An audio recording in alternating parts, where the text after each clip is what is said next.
साथियों नमस्कार। स्वागत है आपका आल्हा उदल की वीर गाथा की इस सीरीज में, जिसमें कहानी चल रही है इंदरगढ़ की लड़ाई उर्फ ढेवा के विवाह की। जिसमें पिछले भाग में आपने जाना कि जब इंदरगढ़ की राजकुमारी पहुपति के विवाह का टीका वापस करने के लिए इंदल और लाखन तैयार नहीं हुए, तब उदल के फैसले पर यह टीका ढेवा को चढ़ाया गया। और इधर जब इसकी खबर मामा माहिल को मिली तो उसके मन में षड्यंत्रों का माया जाल बनने लगा। वह अपने षड्यंत्र को अंजाम देने के लिए उरई से अपने लीली घोड़ी पर सवार होकर इंदरगढ़ की तरफ रवाना हो गया। यहाँ तक की कहानी आपने जाना। अब कहानी में आगे बढ़ें उससे पहले आपसे वही पुरानी रिक्वेस्ट कि अगर आप हमारे चैनल पर पहली बार आए हैं तो चैनल को सब्सक्राइब करें, नए वीडियो के नोटिफिकेशन पाने के लिए बेल आइकन को प्रेस करें, वीडियो को लाइक जरूर करें। धन्यवाद। अब आते हैं कहानी पर। मामा माहिल घोड़े पर सवार धूल भरी पगडंडियों को पार करते हुए इंदरगढ़ के भव्य किले में दाखिल हुआ। वहां राजा निर्भय सिंह का शाही दरबार सजा था, जहां तलवारों की चमक और वीरों की गूंज से माहौल गर्म था। जैसे ही माहिल ने दरबार में कदम रखा, राजा निर्भय सिंह की नजर उन पर पड़ी तो उनकी भवें तन गई और चेहरे पर गर्मजोशी भरी मुस्कान उभरी। उन्होंने तुरंत उठकर स्वागत किया और बोले, आओ उरई नरेश, यह कैसी सुखद आश्चर्य की बात है। कौन सी हवा चली है कि आप इंदरगढ़ पधारे हो। फिर एक शाही आसन की ओर इशारा करते हुए उन्होंने माहिल को सम्मान के साथ बिठाया। दरबार में सन्नाटा था, सबकी निगाहें माहिल पर टिकी थी। फिर माहिल ने अपनी गहरी दमदार आवाज में बोलना शुरू किया, महाराज, मैं तो एक सैलानी हूँ। मेरा काम ही है घूमना, राज्यों राज्यों में जाना, लोगों की बातें सुनना। लेकिन इस बार जो सुना वो दिल को चुभ गया। हर तरफ आपकी बदनामी हो रही है। लोग कह रहे हैं कि आपने बनाफरो, उस नीची समझे जाने वाली जाति के साथ अपनी बेटी का रिश्ता जोड़ने का फैसला किया है। यह सुनकर सबके मुंह खुले के खुले रह गए। आगे माहिल ने कहा, एक राजपूत राजा जिसके रगों में वीरता और कुल की शान बहती है, वह ऐसा कैसे कर सकता है। यह तो हमारे राजपूताना सम्मान पर धब्बा है और यह इंदरगढ़ के राजा निर्भय सिंह की कुल को कलंकित करने का निर्णय है। माहिल की बातें तीर की तरह निर्भय सिंह के सीने में चुभी। दरबार में मौजूद हर शख्स की सांसें थम गई। राजा का चेहरा तमतमा उठा, आंखों में गुस्सा और शर्मिंदगी का मिश्रण साफ झलक रहा था। उन्होंने गहरी सांस ली और धीमे लेकिन दृढ़ स्वर में कहा, माहिल, तुमने ठीक कहा, यह एक भूल थी, मेरे पुत्र की नासमझी थी। अब मैं दिन रात यही सोचता हूँ कि इस गलती से कैसे पीछा छुड़ाऊं। मुझे अपने गुप्तचरों से यह संदेश मिला है कि महोबा के सभी वीर इस फैसले के पक्ष में हैं और रिजगिर में मेरे खिलाफ बगावत की आग भड़का रहे हैं। मैं चाहता हूं कि इन सब का खात्मा हो। तुम अनुभवी हो, कोई ऐसी चतुर सलाह दो जिससे मैं महोबा के इन वीरों को हमेशा के लिए चुप करा सकूं। निर्भय सिंह की आवाज में क्रोध और बेचैनी थी, लेकिन उनके शब्दों में एक पछतावे की झलक भी थी। माहिल ने उनकी बात ध्यान से सुनी, फिर अपनी ठुड्डी पर हाथ फेरते हुए गहरी सोच में डूब गया। दरबार में खामोशी गहरा गई और हर कोई माहिल के शब्दों का इंतजार करने लगा। सब चाहते थे कि माहिल कोई ऐसी तरकीब बताए जो न सिर्फ राजा को इस संकट से उबार दे, बल्कि महोबा के वीरों को सबक भी सिखाए। माहौल में तनाव और उत्साह का तूफान उठ चुका था। राजा के सवाल पर माहिल के चेहरे पर एक कुटिल मुस्कान तैर गई। उसने गंभीर स्वर में कहा, महाराज, महोबा के वीरों को हराने का रास्ता तलवार और ढाल से नहीं है। आमने सामने की लड़ाई में उनसे जीत पाना असंभव है। अगर आपने ऐसा प्रयास किया तो आपकी पूरी सेना लहूलुहान हो जाएगी, रणभूमि लाशों से भर जाएंगी और इंदरगढ़ की गलियों में विधवाओं का विलाप गूंजेगा। इसलिए अगर मेरी बात माने तो एक गुप्त योजना बनानी होगी। दरबार में बैठे सभी की नजरें माहिल पर टिकी थी। उसने आगे कहा, इंदरगढ़ के मैदान की धरती के नीचे लंबी सुरंग खुदवाइए। उन सुरंगों में बारूद भर दीजिए। जब महोबा की सेना उस मैदान में डेरा डाले तो रात के अंधकार में बारूद को आग लगवा देना। देखते ही देखते पूरा मैदान अग्निकुंड बन जाएगा और महोबा के वीर वहीं भस्म हो जाएंगे। जो थोड़े बहुत बच भी निकले तो उन्हें आपके सैनिक तलवारों से काट डालेंगे। इस तरह महोबा की शक्ति जड़ से नष्ट हो सकती है। इतना कहने के बाद माहिल थोड़ी देर रुका, फिर चालाकी से बोला, और हाँ महाराज, सिर्फ इतना ही नहीं, आप पृथ्वीराज चौहान को भी सूचना भेजिए। वे आपके कुल से हैं, रिश्ते में आपके भाई भी हैं। अगर उनकी विशाल सेना आकर आपके साथ खड़ी हो जाए तो आपकी ताकत कई गुना बढ़ जाएगी। तब महोबा के ये बनाफर वीर चाह कर भी आपका कुछ बिगाड़ नहीं पाएंगे। अन्यथा याद रखिए, महोबा का प्रकोप ऐसा है कि इंद्रगढ़ का नामो निशान तक मिटा देंगे। माहिल की बात सुनकर राजा निर्भय सिंह गहरी सोच में डूब गया। उसकी आंखें शून्य में ठहर सी गई, माथे पर चिंता की लकीर साफ दिखाई दे रही थी। वह मन ही मन बुदबुदाया, सचमुच माहिल की बातों में दम है। महोबा के वीरों से टकराना आग से खेलने जैसा है। अगर युद्ध हुआ तो इंद्रगढ़ के सैनिकों की लाशें ही गिनी जाएंगी। कुछ क्षण मौन के बाद राजा ने गहरी सांस ली और बोला, हे उदय नरेश, मैं आपकी सलाह मानता हूँ और उसी पर अमल करूंगा, पर आपसे एक विनती है।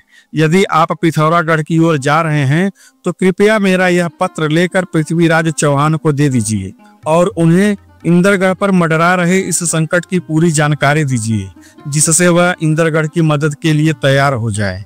राजा निर्भय सिंह की बात सुनकर माहिल की चालाक आंखों में एक चमक उभर गई। यही तो वह चाहता था। राजा निर्भय सिंह उसकी कूटनीति की जाल में फंस चुका था। माहिल ने राजा से पत्र लिखवाया और आदर पूर्वक झुककर उसे अपने वस्त्रों में सुरक्षित रखा। फिर राज्यसभा से निकलकर सीधा पिथौरागढ़ की ओर चल पड़ा। यात्रा के कुछ ही दिनों बाद माहिल पृथ्वीराज चौहान की भव्य कचहरी में पहुंच गया। वहां चारों ओर शौर्य और साम्राज्य का वैभव बिखरा हुआ था। राजसी दरबार में ऊंचे आसन पर बैठे थे वीरता और पराक्रम के प्रतीक सम्राट पृथ्वीराज चौहान। पृथ्वीराज ने माहिल को ससम्मान आसन दिया और मुस्कुरा कर पूछा, स्वागत है माहिल, कहिए कुशल तो है? किस कारण आज हमारे दरबार में पधारे हैं आप? माहिल ने बड़ी विनम्रता से झुककर प्रणाम किया और फिर गंभीर स्वर में बोला, महाराज, मैं तो यूं ही सैलानी की तरह जगह जगह घूमता रहता हूँ, परंतु इस बार मेरा यहाँ आना किसी साधारण से नहीं है। आज राजपुताना के सम्मान पर एक घोर संकट मंडरा रहा है और उसी संकट की छाया मुझे यहाँ खींच लाई है। पृथ्वीराज चौहान ने हैरानी से उसकी ओर देखा और कहा, माहिल, तुम इतनी गंभीर बातें कर रहे हो, स्पष्ट कहो कि आखिर बात क्या है? माहिल ने फिर से गहरी सांस ली और नाटकीय ठहराव के साथ बोला, क्या बताऊं महाराज, इंद्रगढ़ की राजकुमारी पहुपति अब विवाह के योग्य हो गई है। राजा निर्भय सिंह ने अपने पुत्र ज्योत सिंह को उसके विवाह का टीका लेकर बावनगढ़ में भेजा था, परंतु दुर्भाग्य देखिए, वहां रास्ते में महोबा के बनाफर वीरों ने जबरन वह टीका छीन लिया और टीका ढेवा तिवारी को चढ़ा दिया। और आप तो जानते हैं कि बनाफर ओछी जाति के माने जाते हैं, परंतु अब वही बनाफर इंद्रगढ़ की राजकुमारी पहुपति से विवाह करने आ रहे हैं। यही मेरी चिंता का कारण है जो मुझे आपके पास खींच लाई है। महाराज, यदि यह विवाह संपन्न हो गया तो सोचिए क्या होगा। राजपूतों की शान मिट्टी में मिल जाएगी। ओछी जाति के बनाफर यदि किसी राजपूत राजकुमारी का हाथ थामकर उसे अपनी दुल्हन बनाकर ले जाएं, तो पूरे राजपूताना में हमारे सम्मान पर गहरा धब्बा लग जाएगा। राजपूत कुल की गरिमा डूब जाएगी। माहिल की बात सुनकर दरबार में सन्नाटा छा गया। पृथ्वीराज चौहान की आंखों में आश्चर्य और रोष की मिलीजुली चमक दौड़ गई। फिर माहिल ने अपनी चालाकी भरी बात समाप्त करते ही अपने वस्त्रों से वह पत्र निकाला जो राजा निर्भय सिंह ने उसे सौंपा था। बड़े ही आदर के साथ उसने उसे पृथ्वीराज चौहान की ओर बढ़ाते हुए कहा, महाराज, इंद्रगढ़ के राजा निर्भय सिंह ने अपने लहू और कुल की शान बचाने के लिए आपको यह पत्र भेजा है। वे आपकी सहायता की प्रार्थना कर रहे हैं ताकि राजपूतों की आन बान पर कोई दाग न लगे। दरबार में गहरा सन्नाटा छा गया। सैकड़ों राजपूत सरदार और वीर उपस्थित थे। सबकी निगाहें सम्राट पर टिकी हुई थी।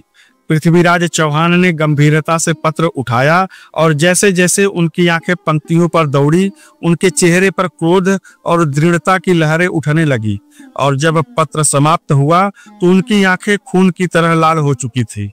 उन्होंने अपने सिंहासन से उठकर गर्जना की, माहिल, निर्भय सिंह मेरे कुल का है, मेरा अपना भाई है। क्या मैं चुपचाप बैठकर देखूंगा कि महोबा के बनाफर उसकी इज्जत पर आघात करें? ऐसा नहीं हो सकता। यह पृथ्वीराज चौहान का प्रण है। मैं अपनी पूरी सेना लेकर उसकी मदद को पहुंचूंगा। उनकी आवाज इतनी तेज थी कि महल की दीवारें गूंज उठी। दरबार के वीरों ने जय राजपुताना की पुकार लगाई और राजसी सभा रणघोष की तरह गूंज उठी। पृथ्वीराज ने तलवार की मुठ पर हाथ रखते हुए कहा, माहिल, जाकर निर्भय सिंह से कह देना कि तनिक भी चिंता मत करे। बस इतना ध्यान रखे कि बनाफरों के इंद्रगढ़ पहुंचने से पहले मुझे इसकी सूचना दे दे। मैं अपनी विशाल लश्कर के साथ तुरंत उसके द्वार पर आ खड़ा होऊंगा और तब महोबा के वीरों को पता चल जाएगा कि राजपूतों की शान से खेलना कितना महंगा पड़ता है। पृथ्वीराज की इन गर्जनाओं के बीच माहिल ने सिर झुकाकर प्रणाम किया। उसकी आंखों में कुटिल संतोष की चमक थी। मन ही मन वह हंसा। यही तो मैं चाहता था। इंद्रगढ़ और महोबा अब टकराएंगे और इस आग में जो जलेगा उसका फायदा सिर्फ मुझे ही होगा। फिर बड़े ही आदर का अभिनय करते हुए वह दरबार से बाहर निकला और तेज कदमों से अपनी अगली मंजिल की ओर बढ़ गया। इधर रिजगीर में विवाह का समय नजदीक आता जा रहा था। महल में चहल पहल थी, पर इंदल के मन में बेचैनी बढ़ती ही जा रही थी। आखिरकार एक दिन वह अपने चाचा उदल के पास पहुंचा और अधीर स्वर में बोला, चाचा, अब देर नहीं करनी चाहिए। इंद्रगढ़ बारात ले चलने की तैयारी आरंभ कर देनी चाहिए। विवाह का मुहूर्त सामने खड़ा है और हमें बहुत सी तैयारियां करनी होंगी। इंदल की बात सुनकर उदल के चेहरे पर प्रसन्नता की लहर दौड़ गई। वह मुस्कुरा कर बोला, बिल्कुल इंदल, मुझे भी यही प्रतीत हो रहा है कि अब समय नहीं रह गया। हमें शीघ्र ही इंद्रगढ़ चलने की तैयारी करनी चाहिए। किंतु उदल ने थोड़ा ठहर कर कहा, पहले इस विषय में भाई आल्हा से आदेश लेना आवश्यक है। यह सुनकर इंदल ने सिर हिलाया और दोनों तुरंत आल्हा के दरबार की ओर चल पड़े। वहां दरबार सजा हुआ था। वीर और सामंत अपने अपने आसनों पर बैठे थे। बीच में गद्दी पर आल्हा विराजमान थे। उदल और इंदल ने जाकर दंडवत प्रणाम किया। आल्हा ने उन्हें देखकर मुस्कुराते हुए पूछा, कहो, किस कारण आए हो? तब उदल ने गहरी आवाज में कहा, भैया, अब समय निकट आ चुका है। हमें ढेवा की बारात लेकर इंद्रगढ़ की ओर प्रस्थान की तैयारी करनी चाहिए। आल्हा ने गंभीरता से सोचा और फिर बोला, ठीक है, पर याद रखना, इंद्रगढ़ की ओर बारात ऐसे ही नहीं जाएगी। वहां केवल चुने हुए बाराती जाएंगे, जो हमारे मान सम्मान को बढ़ाएं और शत्रु के सामने भी शान से खड़े हों। तब उदल ने कहा कि भैया, जैसा आप उचित समझे वैसा ही होगा। आप जिन जिन को बुलाना चाहें उनके नाम बताइए। तब आल्हा ने आदेश भरे स्वर में कहा, सबसे पहले बनारस से चाचा तालन सैयद को बुलवाओ। जागन और ब्रह्मजीत को भी संदेश भेजो। उरियलगढ़ से बौना डाकू को आमंत्रित करो। सिरसा से कुंवर बहौरन को बुलाओ।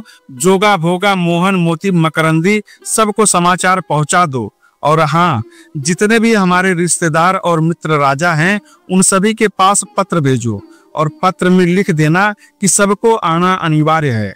आल्हा की बात सुनते ही उदल ने हरकारा बुलवाया और स्वयं अपने हाथों से देश देश के मित्र राजाओं और वीरों के नाम पत्र लिखे। उदल ने हरकारे को वह पत्र सौंपते हुए कहा, जाओ और शीघ्रता से इन्हें प्रत्येक राजाओं के पास पहुंचाओ। विलंब मत करना, क्योंकि अब समय हमारे हाथ से फिसल रहा है। हरकारा आदेश पाकर तुरंत रिजगीर से रवाना हुआ। घोड़े की टापों की गड़गड़ाहट के साथ वह दूर तक निकल गया। मानो ढेवा की बारात की आहट अब पूरे देश में गूंजने लगी हो। घोड़े की रफ्तार ऐसी थी मानो आंधी के साथ होड़ लगा रहा हो। रास्ते में कभी कटीली झाड़ियां तो कभी ऊंचे नीचे पहाड़ सामने आते, पर हरकारे ने अपने घोड़े की लगाम ढीली नहीं छोड़ी। उसके हाथ में उदल के लिखे हुए पत्र थे। हर पत्र मानो वीरों को रण में बुलाने का शंखनाद कर रहा हो। सबसे पहले वह पहुंचा बनारस। वहां चाचा तालन सैयद के दरबार में जाकर उसने प्रणाम किया और पत्र सौंपा। तालन सैयद ने पत्र पढ़ा तो उनकी आंखों में चमक आ गई। उसने कहा, तो अब समय आ ही गया है। इंद्रगढ़ के लिए बारात की डुगडुगी बज चुकी है। चाचा सैयद ने हरकारे से कहा कि बता देना आल्हा उदल को कि तालन सैयद अपनी पूरी तैयारी के साथ पहुंचेगा। इसके बाद हरकारा वहां से चला और पहुंचा उरियलगढ़। यहाँ वह सीधे बौना डाकू के किले में गया। बौना डाकू ने जैसे ही पत्र पढ़ा, उसकी गूंजती हुई हंसी गूंजी।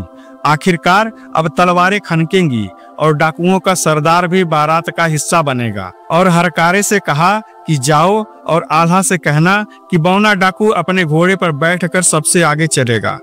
हरकारा घोड़े पर सवार होकर फिर निकला और पहुंचा सिरसा। यहाँ कुंवर बहोरन अपने दल बल के साथ शिकार से लौट रहे थे। तभी हरकारे ने आगे बढ़कर बहोरन को पत्र सौंपा। पत्र पढ़ते ही बहोरन ने अपनी तलवार हवा में लहराई और बोले, शाबाश, अब रण का रंग चढ़ेगा। उसने हरकारे से कहा कि जाओ और कहना उदल से कि सिरसा का सिंह भी बारात में शेर की तरह दहाड़ेगा।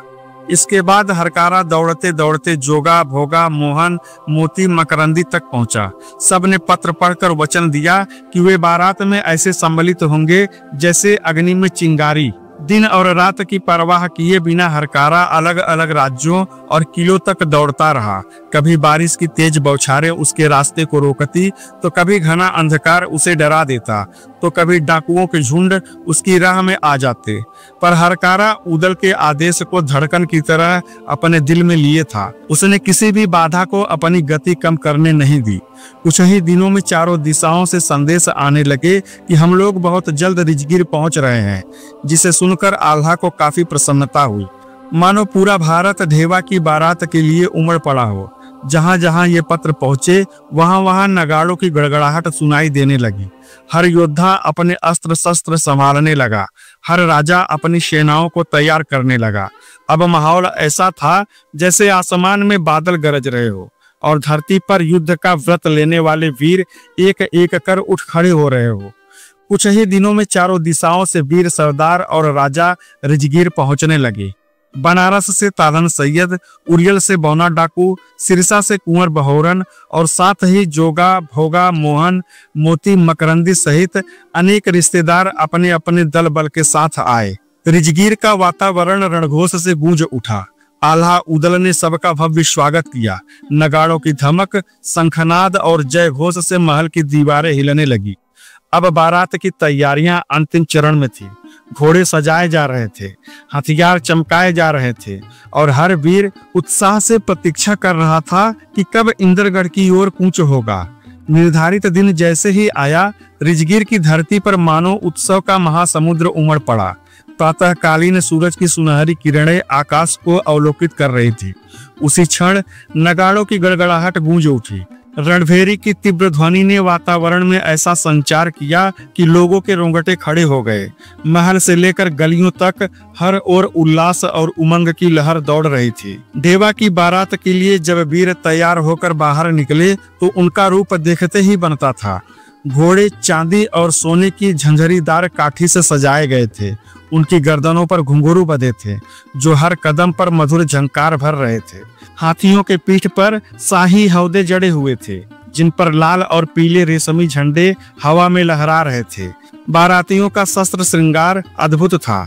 कहीं भाले सूर्य के प्रकाश में हीरे की तरह चमक रहे थे, तो कहीं तलवारों की धारें अग्नि की ज्वालाओं की भांति तेजस्वी दिखाई दे रही थी। सबसे आगे आल्हा और उदल स्वर्णिम कवच पहने अपने युद्ध घोड़े पर सवार थे। उनके साथ इंदल और दुल्हा बने ढेवा का तेजस्वी और आकर्षक रूप सबका ध्यान खींच रहा था। पीछे पीछे तालन सैयद अपनी विशाल सेना सहित, बौना डाकू अपनी निर्भीक चाल में और कुंवर बहोरन अपने अदम्य उत्साह के साथ बढ़ते चले जा रहे थे। बारात का दृश्य इतना अद्भुत था कि देखने वाले लोग विस्मय से भर उठे। हर किसी को यह बारात नहीं बल्कि मानो बनाफरों के शौर्य और पराक्रम की चलती फिरती प्रतिमा प्रतीत हो रही हो। ढोल नगाड़ों की थाप, शंखनाद की गूंज और हर हर महादेव के नारे के घोष ने आसमान को हिला दिया। रास्तों पर धूल का बादल इस कदर चढ़ा हुआ था कि सूरज की किरणें भी धुंधली पड़ गई, किंतु उस धूल में भी सोने चांदी के कवच किरणों के जैसी चमक रही थी। रास्ते में पड़ने वाले गांव गांव, नगर नगर से लोग दौड़ दौड़ कर इस नजारे को देखने आ रहे थे।